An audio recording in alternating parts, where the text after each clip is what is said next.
नमस्कार। आप सबका इस वीडियो में वेलकम है।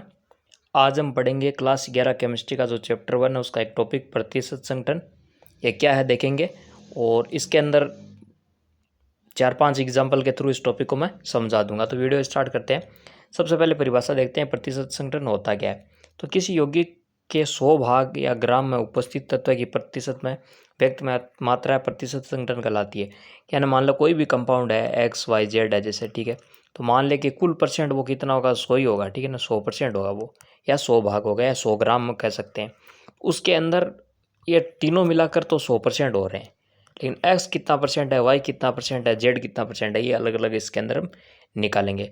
जैसे मैं अगर कहूँ कि H2O है जल, तो इसके अंदर हाइड्रोजन कितना प्रतिशत है, ऑक्सीजन कितना प्रतिशत है, तो वो सब क्या है हम इस टॉपिक के अंदर देखेंगे।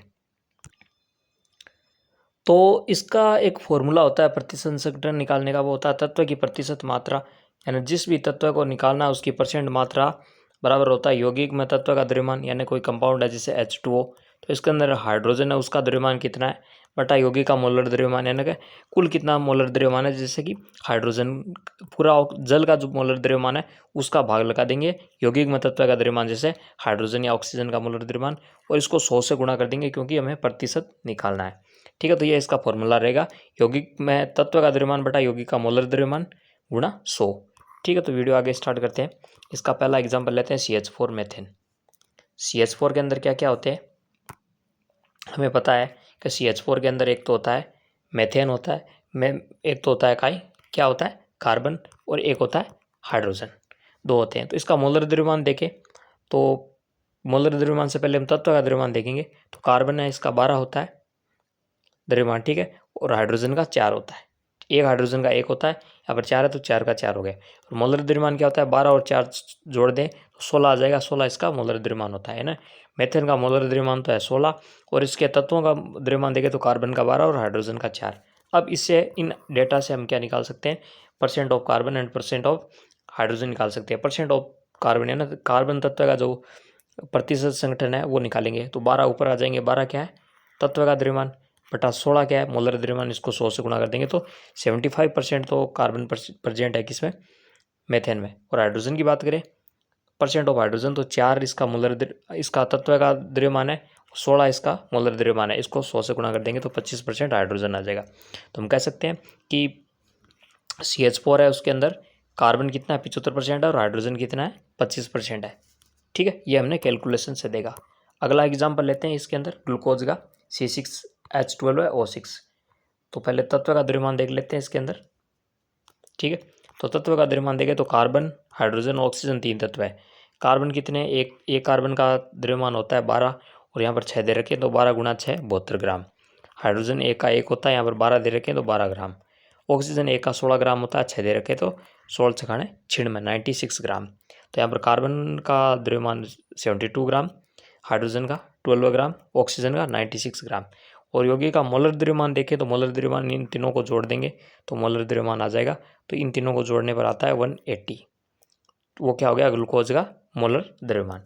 अब हमें क्या निकालना है, इनका निकालना है percent of carbon, percent of hydrogen, ये सब निकालना है। परसेंट ऑफ कार्बन इसके अंदर क्या हो जाएगा 72, ये क्या है कार्बन का एलिमेंट है, तत्व है, उसका द्रव्यमान है।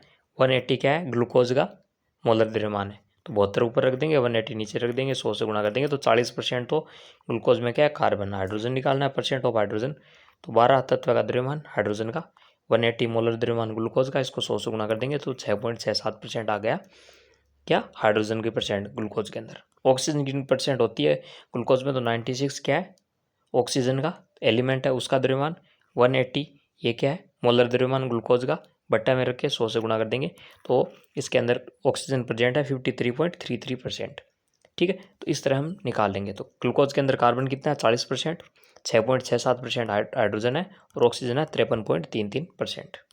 इसके बाद आगे बात करते हैं, अगले एग्जाम्पल लेते हैं। अगला है KClO3। KClO3 में क्या क्या है, Kn पोटेशियम है, Cl क्लोरीन है, O3n ऑक्सीजन है। इसका तत्व का द्रव्यमान देखते हैं तो K का पोटेशियम का होता है 39, क्लोरीन का होता है 35.5, और ऑक्सीजन एक का होता है 16। 3 का कितना हो जाएगा, 16 को 3 से गुणा कर देंगे तो 48 आ जाएगा।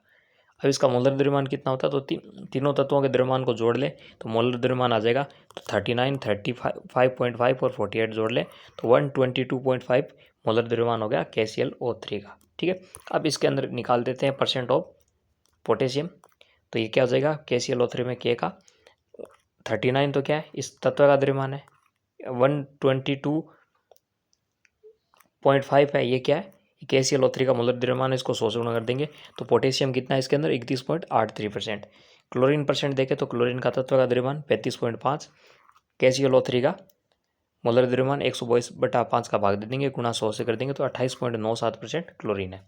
इसके बाद बात करते हैं परसेंट ऑफ ऑक्सीजन देखें तो 48 क्या है, तत्व है, ऑक्सीजन है, उसका द्रव्यमान है 122.5 क्या है, ये मोलर द्रव्यमान है KClO3 का, 100 से गुणा कर देंगे तो ये 39.20% आ जाएगा। तो KClO3 में क्या क्या प्रेजेंट है, पोटेशियम कितना है, पोटेशियम 31.83 है, 28.97 क्या है क्लोरीन है, और ऑक्सीजन कितना 39.20। ठीक है, इसके बाद अगला एग्जाम्पल लेते हैं हम, इसका एग्जाम्पल लेते हैं चौथा, वो है एथेनॉल का। तो एथेनॉल के अंदर क्या क्या प्रेजेंट है, कार्बन है, हाइड्रोजन है और ऑक्सीजन प्रेजेंट है। तो सबसे पहले इसका आणविक भार यानी मोलिकुलर वेट देखते हैं एलिमेंट का। तो कार्बन 2 है, एक कार्बन का 12 होता है, 12 गुणा 2 कितने हो गए, तो हमारे पास 24 आ गए। हाइड्रोजन एक का 1 होता है, तो 6 यहाँ पर दे रखे हैं, 6 से गुणा करके 6 आ गया हाइड्रोजन का। ऑक्सीजन एक ही दे रखा है इसके अंदर, वो एक ये 6 हाइड्रोजन कौन सी है, 5 तो ये रहे और एक ये इधर रहा 6। ऑक्सीजन अकेला दे रखा है OH में, तो इसका होता है 16, एक ऑक्सीजन का 16 ही होता है आणविक भार। ठीक है, इसके बाद मोलर द्रव्यमान की बात करें तो एथेनॉल में इन तीनों का जोड़ देंगे, कार्बन का 24, हाइड्रोजन का 6 और 16 ऑक्सीजन का, तो 46 मोलर द्रव्यमान आ गया एथेनॉल का। तो अब इसके अंदर percent of carbon, percent of hydrogen और परसेंट ऑफ ऑक्सीजन निकाल लेंगे। परसेंट ऑफ कार्बन 24/46, 24 क्या है कार्बन तत्व का द्रव्यमान है, 46 क्या मोलर द्रव्यमान किसका, एथेनॉल का, इसको गुणा 100 से करेंगे तो 52.17% है कार्बन। हाइड्रोजन परसेंट निकालते हैं तो 6 क्या है, तत्व है जो एलिमेंट है हाइड्रोजन, उसका द्रव्यमान है, और 46 फिर से क्या आ गया, एथेनॉल का मोलर द्रव्यमान, इसको बटा मार के 100 से गुणा करेंगे तो हाइड्रोजन आएगा 30.04%। ऑक्सीजन की बात करें तो ऑक्सीजन का द्रव्यमान तत्व का कितना दे है 16, और मोलर द्रव्यमान कितना है एथेनॉल का 46, बटा में रखेंगे 16/46, 100 से गुणा तो 34.78% आ गया ऑक्सीजन। तो एथेनॉल के अंदर क्या होता है, कार्बन होता है 52.17%, हाइड्रोजन होता है 13.04% और ऑक्सीजन होता है 34.78%। इसके बाद हम आगे बात करते हैं, आज का आखिरी एग्जाम्पल लेते हैं, और आखिरी एग्जाम्पल हमारा रहेगा H2O जल का। जल के अंदर कौन कौन से एलिमेंट मौजूद रहते हैं, आपको पता ही है, H2O होता है इसका फॉर्मूला, एक तो हाइड्रोजन रहता है, 2 हाइड्रोजन है, इसका तत्व का द्रव्यमान हो गया 2, ऑक्सीजन 1 है, इसका हो गया 16। तो मोलर द्रव्यमान क्या हो गया, 16 + 2 जोड़ दो तो जल का मोलर द्रव्यमान हो गया 18 हो गया। अब इसका परसेंट ऑफ हाइड्रोजन क्या होगा, 2/18 हो जाएगा, 2 किसका हाइड्रोजन का तत्व का द्रव्यमान, मोलर द्रव्यमान 18, 2/18 गुणा 100 तो 11.11% तो मौजूद है हाइड्रोजन।